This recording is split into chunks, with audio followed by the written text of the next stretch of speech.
There we go. So, hi everybody, and thanks for tuning in today. I'm quite excited to introduce our guest speaker, Charles Cannon. Charles is a manager at the Rocky Mountain Institute and works in their climate intelligence program.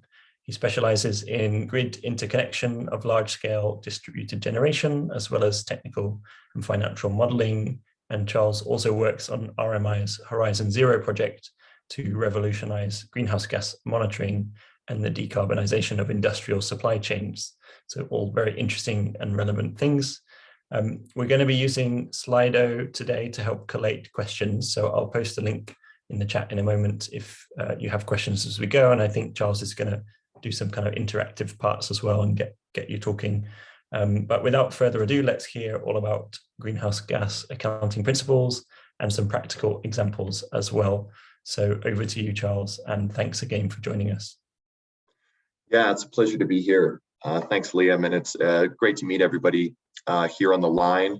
As Liam said, my name's Charles. I'm a manager at RMI. I've been there for 3 years working on a variety of different topics, but recently this project Horizon Zero on kind of environmental reporting and our work within the climate intelligence program has been my focus.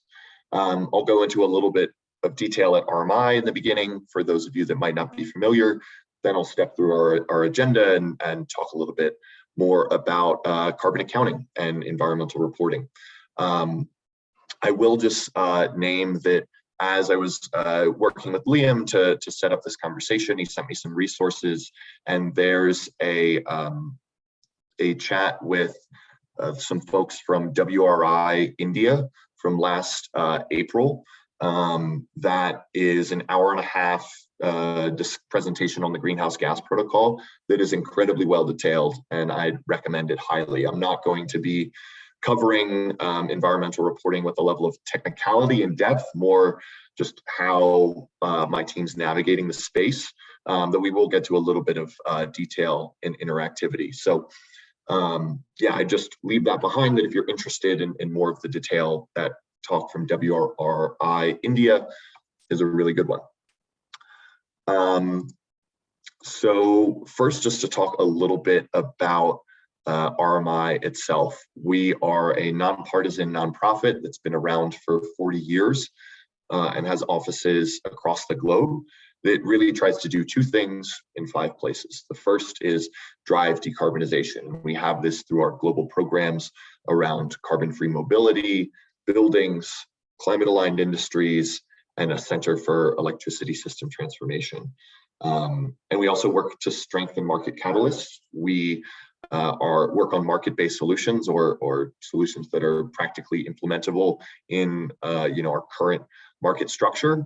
And that is where my home program of climate intelligence sits, that I'll go into a little bit more detail in a second, but also examining kind of breakthrough technologies and how we accelerate new technology adoption, as well as capacity building resources across all the different places that we work. In these 5 places you see at the bottom, we work in urban transformation in China, in India, in US, and also in Africa, Southeast Asia, and a number of islands around the world. And so the climate intelligence program in which I work is trying to advance data-enabled solutions that create differentiation of product-level emissions performance within industries and across markets. So when we talk about product differentiation, we see lots of eco-labeling, organic produce, fair trade kind of declarations, but there's a lack of technical rigor out there. The product differentiation is not as clear as a nutrition facts label. And so there's a few ways we work to unlock that. The first is on emissions visibility, working to improve visibility and context. Climate Trace is a satellite-based monitoring program that's a consortium of a number of different organizations, and RMI contributes some data there to be able to see where emissions are happening. And our contribution there is largely around methane emissions, which is a very potent greenhouse gas that is hard to see. We work on attribution and analysis of emissions at an appropriate level of a product's value chain. This is really trying to improve carbon accounting and environmental reporting. There's a challenge of garbage in, garbage out that persists, and using averages as opposed to kind of primary data that is important to address if we want financially material product information.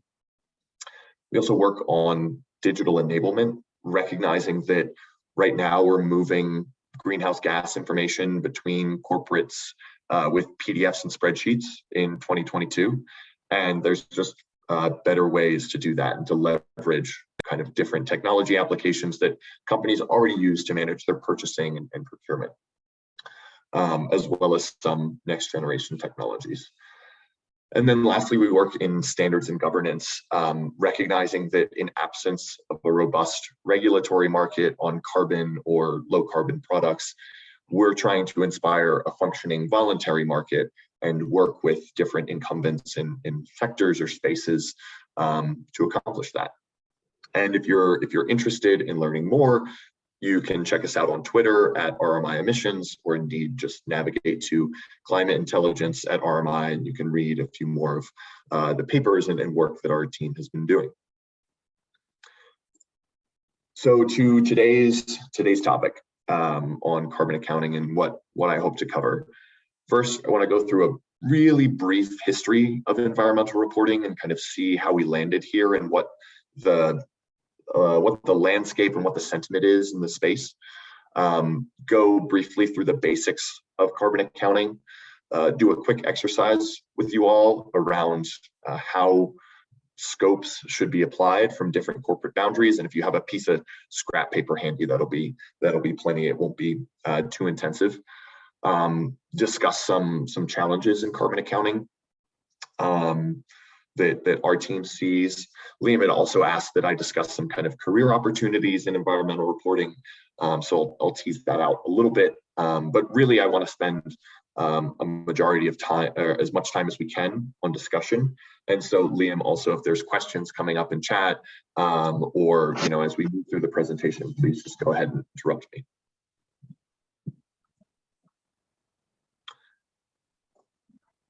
Alrighty, so to get started with our brief history of carbon accounting, we can start in 1987 with the Montreal Protocol, which put into place environmental control around ozone and refrigerants. And this was really one of the first global compacts around environmental reporting. It wasn't until another decade later, in 1997, that the Conference of Parties, or COP, the third iteration of COP, and the Kyoto Protocol was signed, seeing a global commitment to 5% reduction of greenhouse gas emissions by 2012 from 1990 levels. Also in 1997, the Global Reporting Initiative, GRI, was founded following public outcry over the environmental damage of the Exxon Valdez oil spill. And GRI has published guidance over the last 2 decades on how companies can report environmental information, package it into a sustainability report, and get it out into the world. Around this energy of the early aughts, turn of the century, in 2001, ISO, which is not an acronym, actually, it just stands for ISO, of like the Greek word ISO meaning comparable or same. The ISO standard on life cycle assessment was published, and LCA is a mechanism of really detailed product level accounting that we'll go into briefly a little bit more later. The Carbon Disclosure Project, now CDP, was also launched in the early 2000s, which a majority of companies use to report their environmental information.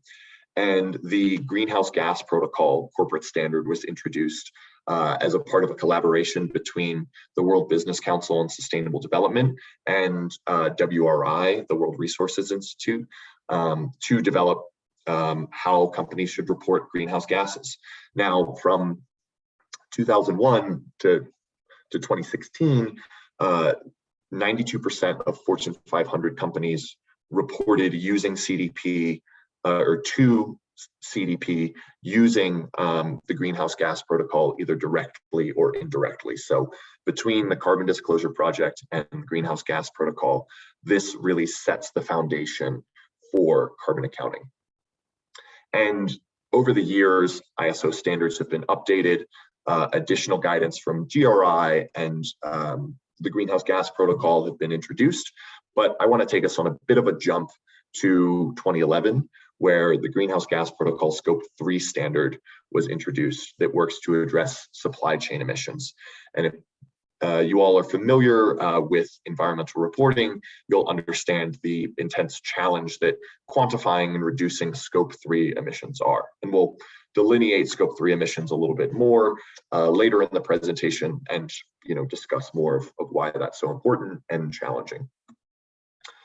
And then in 2015, the Paris Agreement introduced nationally determined contributions and also Article 6, which aims to establish carbon markets. Now, this is still something that's underway, but alongside this 2015-2016 range, CDP, the World Resources Institute, and the World Wildlife Fund launched the Science-Based Targets Initiative, which helps corporates with target setting their environmental goals in a way that is science-based.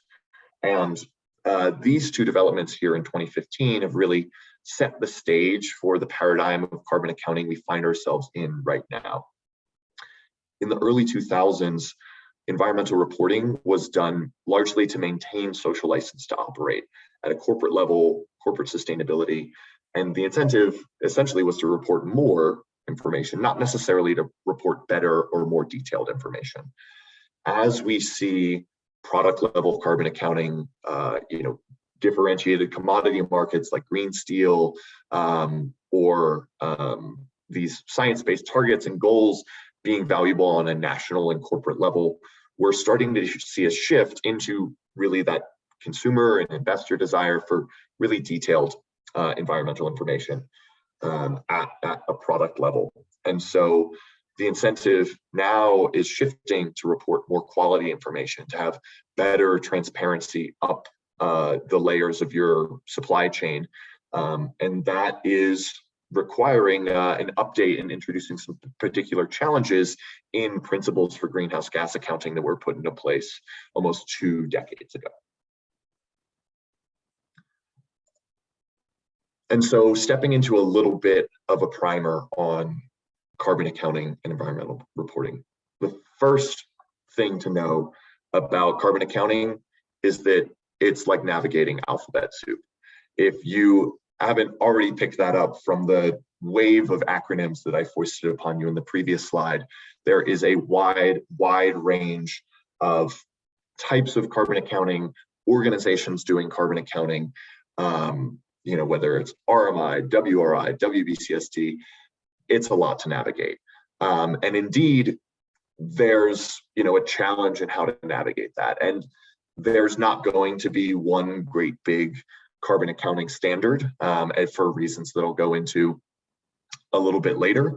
But it is a challenge of how can we work together as a rising tide that lifts all ships and starts to develop a level of interoperability and comparability here. So indeed, at our team, we had a team retreat last week where we had some new staff members join us, and we had a pair of cat ears floating around. And if someone said an acronym without first delineating what it stood for and put it on the whiteboard, they would have to wear cat ears until the next person messed up. So if I don't articulate all of the acronyms here, please do let me know. I do want to try and make this presentation as legible as possible. Okay, so another point I want to introduce on environmental reporting and target setting is a bit of a contradiction. You all might have heard the turn of phrase, "you can't manage what you can't measure," which is attributed to this management consultant, Peter Drucker. But you might not be familiar with Goodhart's law, which is when a measure becomes a target, it ceases to become a good measure. And that's to say, if you take a measure of CO2 equivalents for corporate emissions, and you set it as a target and say it needs to be this percentage lower in this time, that will begin to challenge it as, in fact, a good measure, because the incentive is to essentially gamify or pick apart this measure so that you can meet the given target. So that's just a bit of a warning of to take as a grain of salt the how you navigate environmental reporting. Is that, you know, there's many ways to do environmental reporting that is technically correct, but there's always wiggle room within that and how it is applied to, you know, a given target or a product claim or things like that. Okay, so into a little bit more detail on carbon accounting. The first is it can be done at many levels. There is product level carbon accounting, where tools like life cycle assessment that looks at a very detailed kind of environmental footprint of a product can be done. There are product category rules that define how environmental product declarations can be developed for a specific category or product. Environmental product declarations, or EPDs, are used regularly in the building sector, but also, you know, across sectors. There's also corporate level carbon accounting, which we've discussed, where companies will submit information to CEP based on the greenhouse gas protocol, and then published in their sustainability report along guidelines from the Global Reporting Initiative. And there's also now national level carbon accounting. So the Intergovernmental Panel on Climate Change, the IPCC, has guidance on how to report nationally determined contributions. And indeed, there's tiers of detailed reporting for nationally determined contributions that a country can undertake. And across all of these, there is levels of granularity and choices that companies will have to navigate when they are undertaking this process, or that, you know, you as someone who is calculating this will need to undertake. And that choice introduces some challenges in comparability and interoperability. And, you know, one example I could give that's detailed very well in this WRI India presentation is around boundary setting.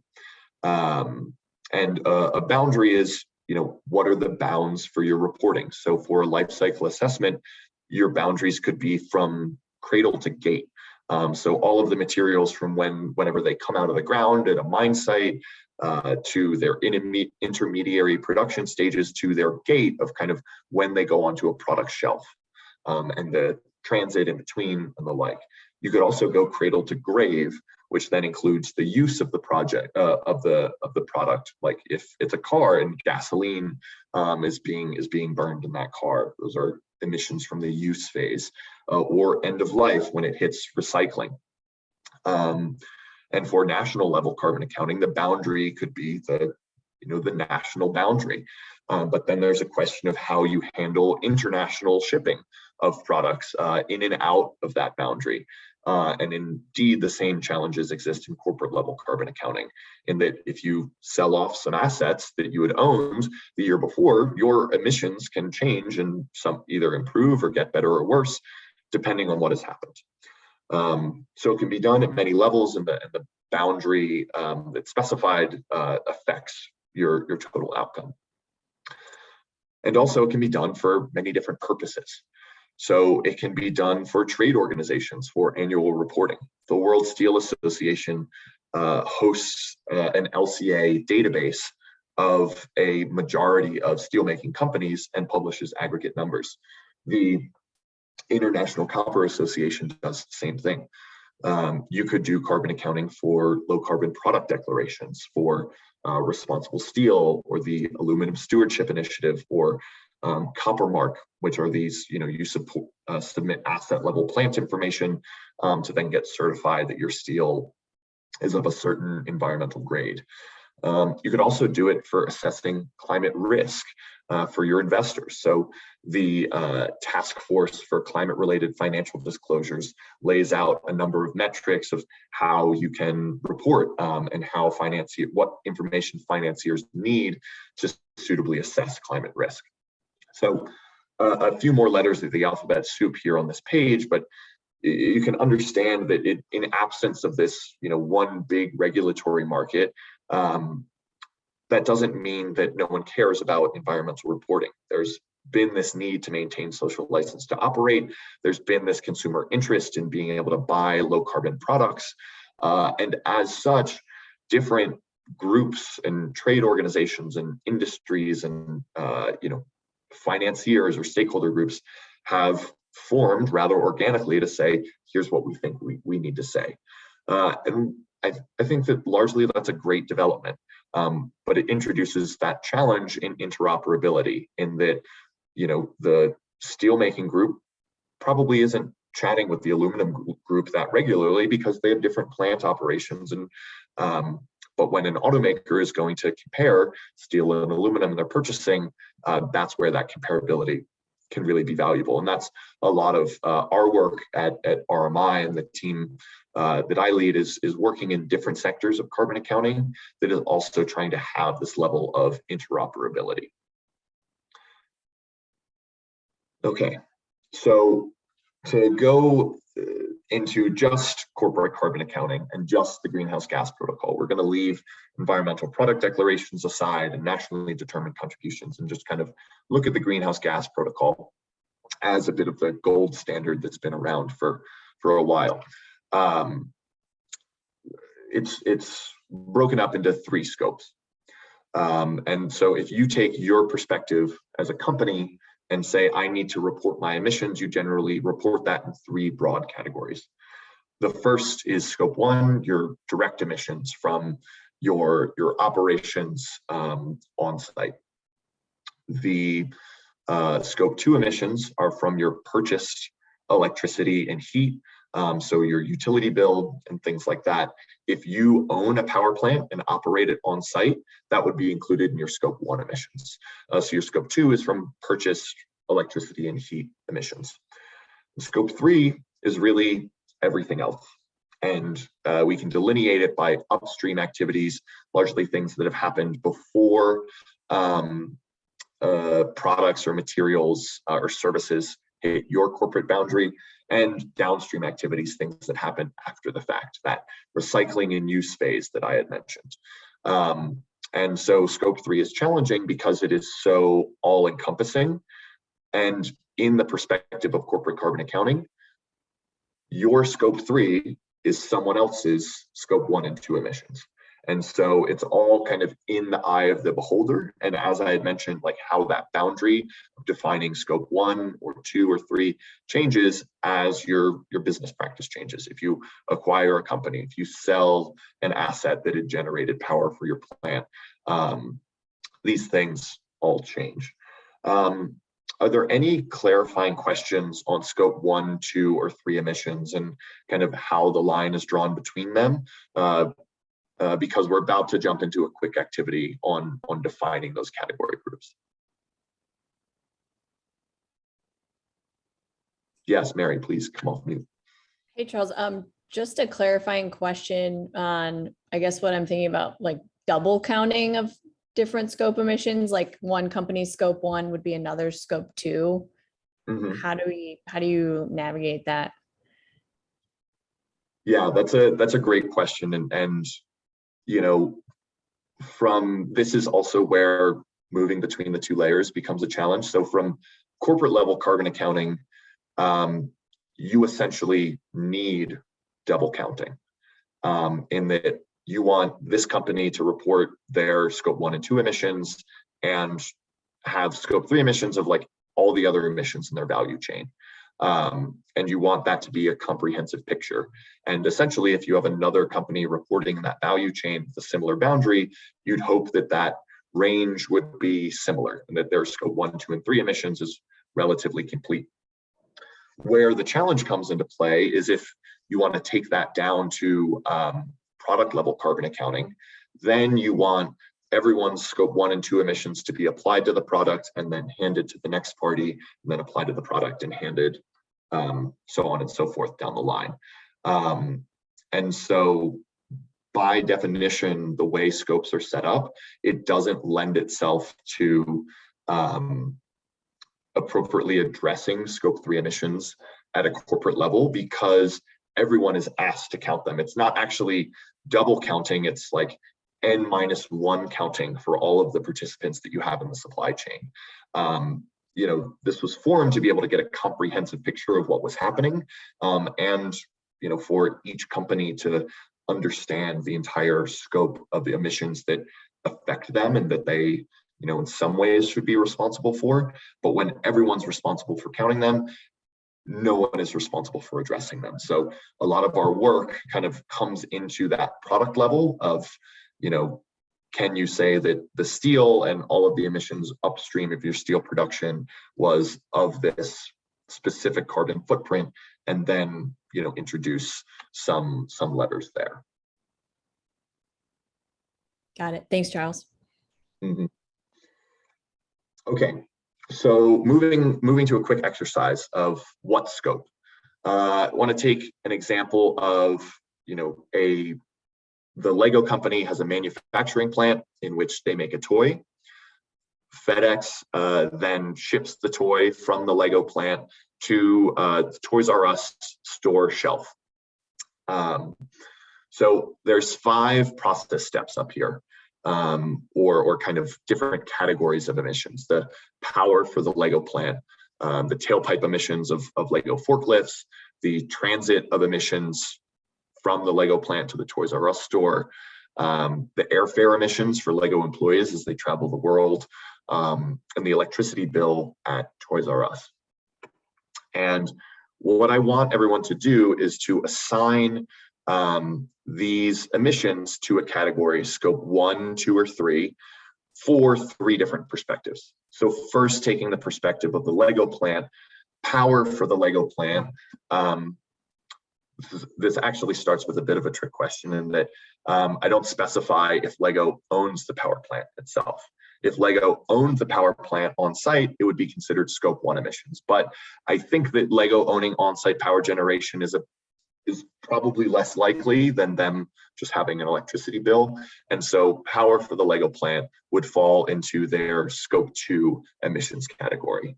And so I want everyone to take just a few minutes to fill out this table from the perspective of the Lego plant, from the perspective of FedEx, and from the perspective of Toys R Us of what emissions are scope 1, what are scope 2, and what are scope 3. I have just a little reminder for what scope 1, 2, and 3 are up in the top right corner. And are there any questions before y'all get started? Okay, hearing none, good luck. And if you could throw some emoji or react in chat when this table has been filled out for all 3 perspectives. And I'm just going to go off mute video real quick because I need to change something about my setup, but I'll be right back.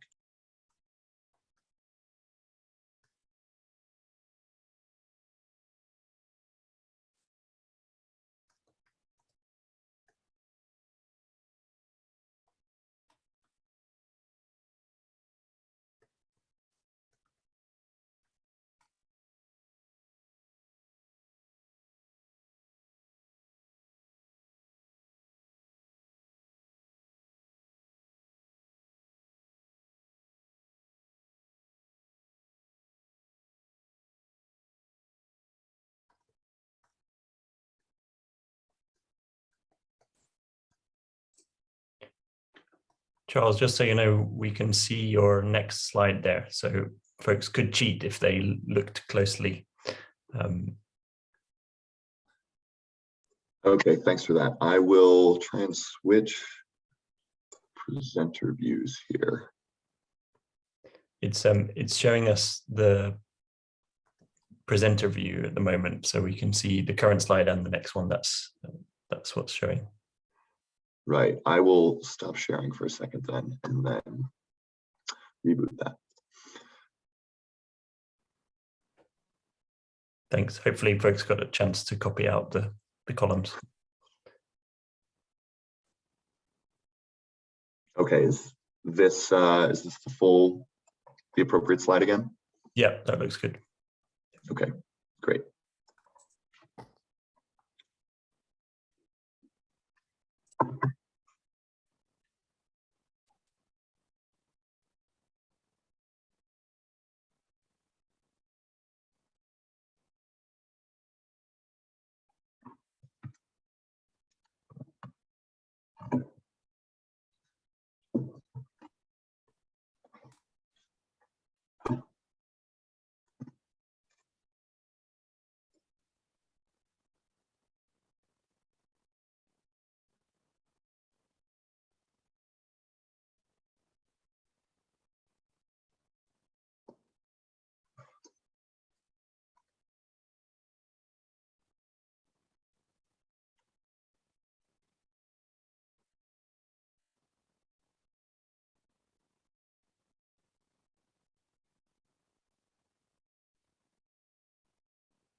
Okay, I see a few folks coming in as done. Another minute or two here.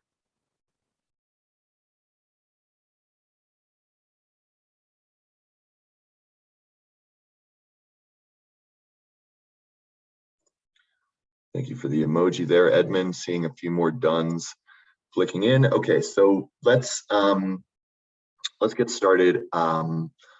For the perspective of the LEGO plant, can anyone tell me what emissions are considered scope 1 for the range here? Feel free to come off mute, because it's a little difficult for me to see chat and screen share at the same time. None. Forklifts. Okay, I heard none. Was there another one? Tailpipe Forklifts. for Lego. Yes, yeah, that's right. So the tailpipe emissions for the LEGO forklifts will be considered scope 1, because that is on-site emissions. That is an on-site vehicle that is moving around the LEGO plant that's producing emissions. So that'll be scope 1. What are the scope 2s for the LEGO plant?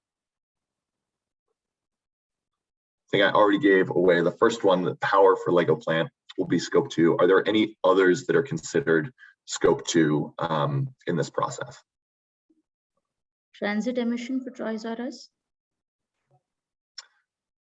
So the transit emissions will actually be considered their scope 3 because it leaves their corporate boundary, and because the transit emissions will likely be, fuel. And scope 2 refers only to emissions from purchased electricity or heat or steam.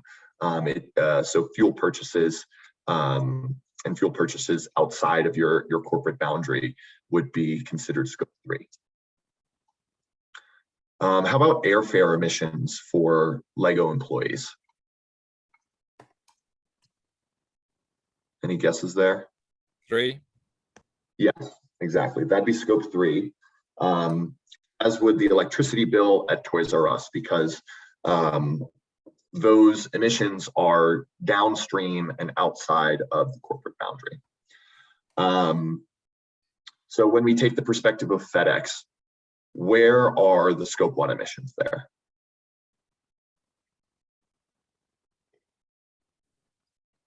The transit. Right, because this is essentially on site or owned by FedEx. Is that their assets, their trucks, planes that are emitting? So they would be considered scope 1. What are the upstream scope 3 emissions for FedEx here?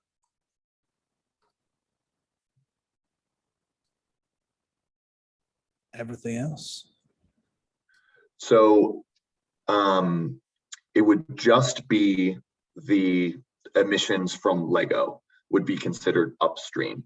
The downstream emissions here, the electricity bill at Toys R Us, is something that happens once they deliver the goods and services, and so is downstream of their kind of operational boundary. Parul, do you have a question? Yeah, so the FedEx part was pretty interesting to me, Charles. Because they're a shipping company, they must be serving so many clients of all sorts, manufacturing, retail. So their scope 3 emissions could be potentially everything that they're shipping. So it must be really huge. That sounded a little bizarre to me, but wanted to hear your point of view on that. Yeah, that's right. There are all of these kind of intricacies or unique situations that come up in carbon accounting where your boundary or your operations can be relatively small, but you can be a part of massive supply chains and as such responsible for reducing your scope 3 emissions in that way. You know, you can take, for example, there's a number of like holding companies that'll exist in a given supply chain when really they just kind of maintain a warehouse and they bring products in and bring products out. But if they're bringing in, you know, tons of steel or barrels of oil, like their scope 3 emissions, their responsibility for the embodied materials of the things that sit in their warehouse become tremendously large. And so they could also reduce their scope 3 emissions just by not holding a given product in their warehouse. And would not holding a given product in their warehouse really reduce like greenhouse gas emissions in total? It would probably more just displace them, right? So that's another, you know, that again, when like a target, when a measure becomes a target, it ceases to become a good measure. You can just shed aspects of your upstream or downstream boundary to improve your environmental performance while really not changing your emissions at all. Yeah. Lots more questions about how companies set targets, etc., but I'll save them for later. Great, looking forward to those. And so lastly, for Toys R Us, what category is not scope 3 emissions here? Electricity bill. Exactly. That would be considered their scope 2 emissions, and everything else is considered scope 3. So, you know, as Parul identified, and, you know, there's scopes are really in the eye of the beholder. And there can be a number of challenges that you run into when you're, you know, trying to find out what's really happening in the space as these emissions are changing. And, you know, indeed, there's examples of mining companies' scope 3 emissions changing by 80% between a year, and no explanation is given, and that's just kind of fine. But when investors are trying to make, you know, trying to assess climate risk, and these numbers are changing, there needs to be a better set of tools to evaluate. So here in this next slide, I just want to name some of those challenges a little bit more explicitly that my team is working to address. So I'd mentioned this a little bit earlier, but in absence of clear regulatory pressure, voluntary disclosure is formed organically, which impacts comparability. And, you know, it's not a bad thing that more minds are focused on how environmental reporting can be done better, but there's significant challenges on how you knit this, you know, quilt of different standards together. Second challenge that we run into is without clear incentives to improve the quality of supply chain carbon accounting, environmental reporting practices and material purchasing is disconnected. And so as I named this transition that we find ourselves in right now of a desire for more eco-labeling, more quality data, more primary data used in reporting, the practices of corporate reporting is more a corporate to corporate sustainability reports and exchange of information at that level that is disconnected from their procurement department. And, you know, when we look at where value is exchanged across a corporate boundary, it happens, you know, at goods and services, at a product exchange. But environmental information isn't down at that level, or if it is, the you know, sustainability team at that company is not integrated with that procurement team. Indeed, there can be many different procurement teams at a given company, you know, responsible for procuring like airfare and lodging for their employees versus the materials for their goods and services. And lastly, I want to name that while there's many ways to do carbon accounting in a way that is technically correct, there's many ways in which a boundary can be considered sufficient. There's many ways you can allocate your emissions from an asset to a product. You can go by kind of mass balance. You can allocate emissions based on an economic ratio of the products, and they'd both be considered correct. there are much fewer ways to do carbon accounting in a way that drives a behavior change towards decarbonization. And so, as Parul had named, like a company's scope 3 can change drastically depending on their business model and how they operate and even what customers they have from week to week. But a lot of our work starts from, we look at a sector like steel and we say, what is the behavior change that needs to happen between people who use steel and people who make steel so that this sector can be climate aligned or meet the goals of the Paris Agreement. In the example of steel, we find that there's already really high recycling of scrap, which is great, but there's not going to be enough scrap to meet steel demand out through 2050. So our effort needs to focus on decarbonizing the kind of primary or ore-based process and directing investment there. So then it becomes a question of all the correct ways to do carbon accounting. How do you design carbon accounting in a way that can drive this behavior change? And what we've landed on is being able to kind of split the inputs of steel, of ore and scrap, into products that are ore and scrap based, so that a company can have a pass through of that information. Because we don't want to just say, just go buy all this. For companies who care, they can buy up all the scrap. For companies who don't, they'll just use ore, because that would fail to meet the behavior change that we need to see in the sector. And that's a real particular challenge when you look at, maybe we just want to be using less steel in general. Maybe we should be using aluminum instead of steel. And then, what are the challenges in the aluminum space? And it rolls from there. So there's a high level of interconnectedness here that is really important to navigate.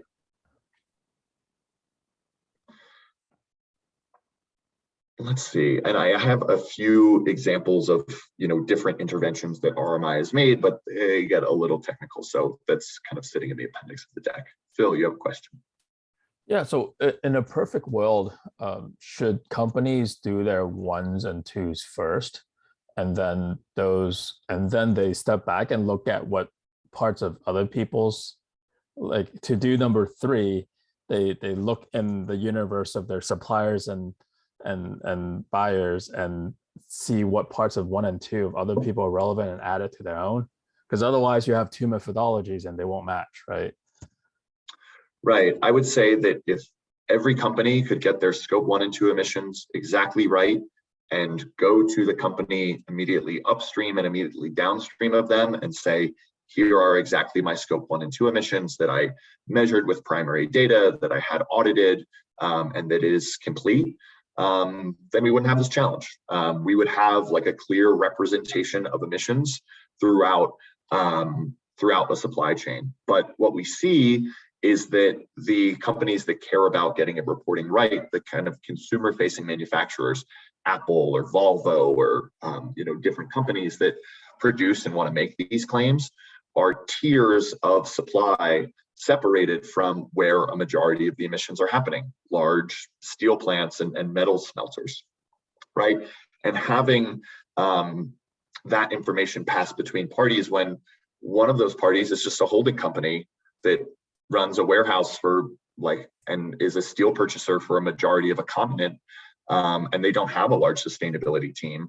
They may not even have a sustainability team at all. That's where that pass through starts to break down. And that's where our work on, specifying how that information can better move between parties from a technology perspective, as well as how you can reduce variability from a number of different suppliers, really comes into play.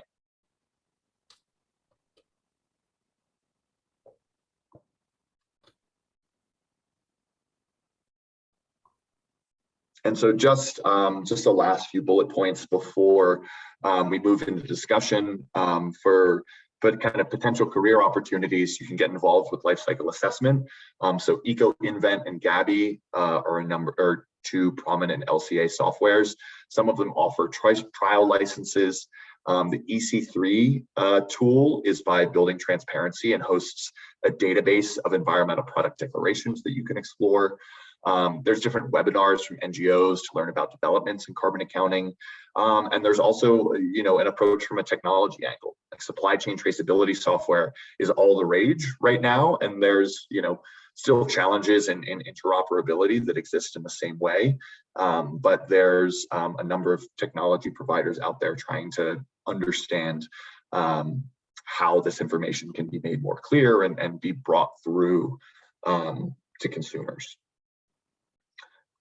And I want to thank you all for the time. It's been a pleasure speaking. We have another few minutes for questions for anyone that has them. Excellent. Thanks so much, Charles. That was really fascinating and really helpful as well. So we got a few questions in Slido, and I can see Danashri's hand as well. I wanted to just open up with like a little question that maybe you don't want to answer, but I was just thinking about how obviously measuring carbon or carbon dioxide equivalent is really, really crucial to climate and decarbonization. And you touched on this a bit, though, that if we focus entirely on that and we're not thinking about other environmental impacts, such as water or land use or resources or biodiversity damage or any of those things, then we might be prioritizing one thing at the detriment of something else. So I just wondered if, like, the risk of encountering a flood of alphabet soup, are there any initiatives where people are trying to bring in all the different factors together and in a manageable way, or is it just like too big, too hard at this point? I would say, so ESG is increasingly a broader field, and there's more challenges there on data reduction. I think carbon accounting is nice because you land on CO2 equivalents, and information generally makes that number better or worse, higher or lower. But there's a number of qualitative factors or like kind of yes/no questions when it comes to evaluating water and land use and things like that. There are developments. We have a team within RMI that we're within our program called Beyond GHG, because we really look at this as a model of how do we bring externalities into our economic system and appropriately value them. There's interest on carbon, and it's slightly more straightforward than the broad range of ESG, but we recognize, if we can't just swap out the coal miners for solar panel manufacturers and have a just and an equitable future. So there is work being done there, both within RMI and across the wide range of sustainable development goals and things like that. And indeed, the Greenhouse Gas Protocol is introducing some accounting guidance for land use and how it relates to wildfires and things like that, and carbon sinks. Great, thanks a lot, Charles. I'm going to pick a couple of questions from Slido, and then we'll come to you as well, Danashri, in a moment.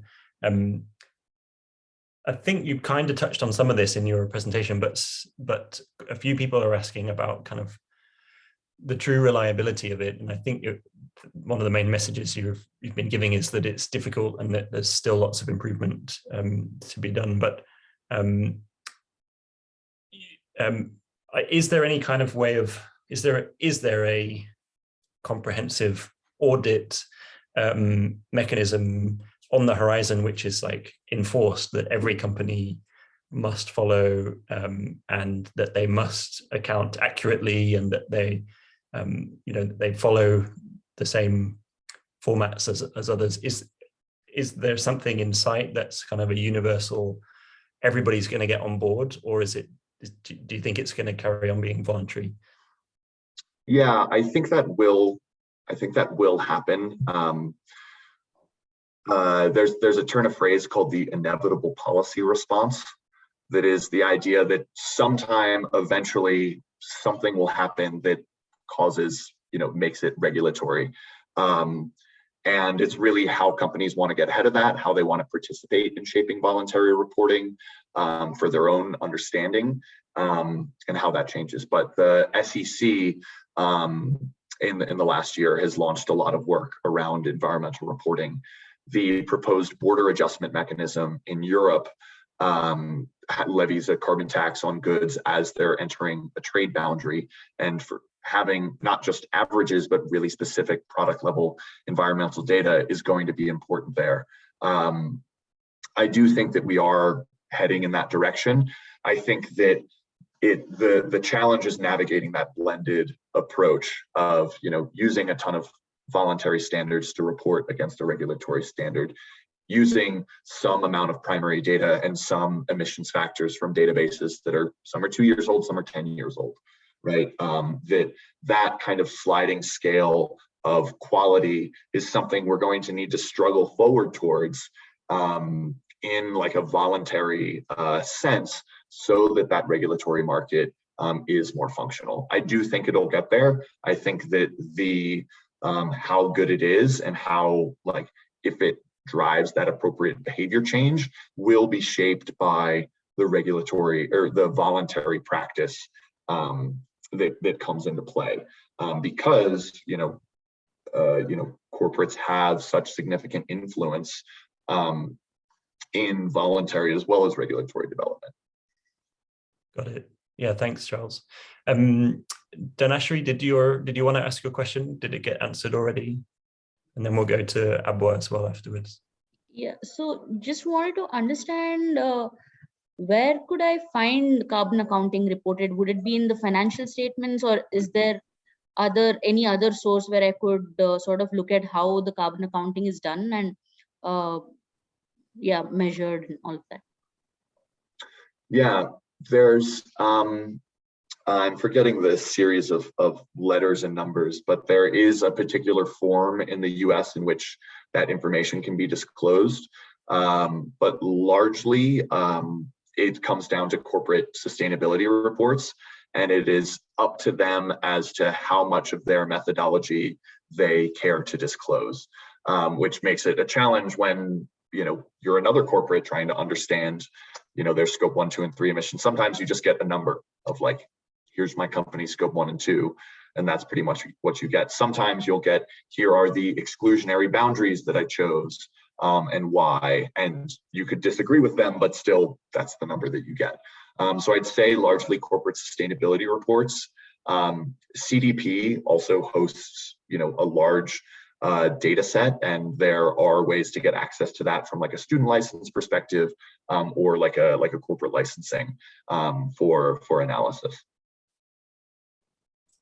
Thank you. Yeah, you're welcome.